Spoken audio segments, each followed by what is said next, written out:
giờ bàn ta một thiệt là mình gọt ta bài một khối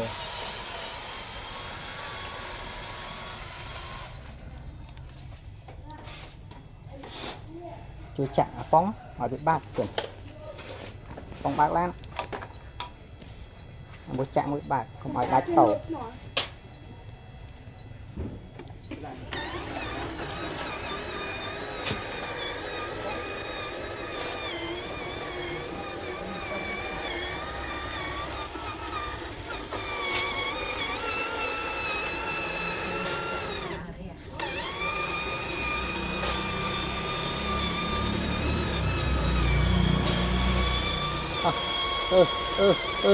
lấy cho nó